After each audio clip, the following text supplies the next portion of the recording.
मस्जिद शेजारील लॉजिंगच्या विरोधात विनायक रेसिडेन्सी समोर स्थानिकांचे धरणे आंदोलन। नवी मुंबईतील तुर्भे नाक्यावरील मच्छी मार्केटजवळ असलेल्या जुन्या मस्जिदला खेटूनच विनायक रेसिडेन्सी नावाचे लॉज उभारले आहे। हे लॉजिंग मस्जिदला खेटून असल्यामुळे आमच्या श्रद्धेला ठेच पोहोचत असून हा प्रकार आम्हाला वेदना देणारा असल्याचा आरोप स्थानिकांकडून केला जातोय। लॉजला नवी मुंबई महानगरपालिकेची कोणतीही परवानगी नाही, तरीही हे लॉजिंग सर्रासपणे चालवले जाते। या लॉजमुळे आमच्या भावना दुखावल्या जात असून हे लॉज पूर्णपणे बंद झालं पाहिजे असे आंदोलकांनी यावेळी सांगितले। अमोल कांबळे, संवाद मराठी लाईव्ह, नवी मुंबई।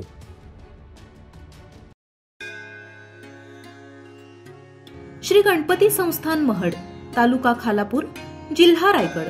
श्री वरद विनायकाच्या भक्तांसाठी भक्त निवासाची सोय, स्वच्छता आणि 24 तास गरम पाणी, सीसीटीव्हीची नजर। आगाऊ नोंदणीसाठी संपर्क करा 02192 26 69 12 72 76 47 38 54।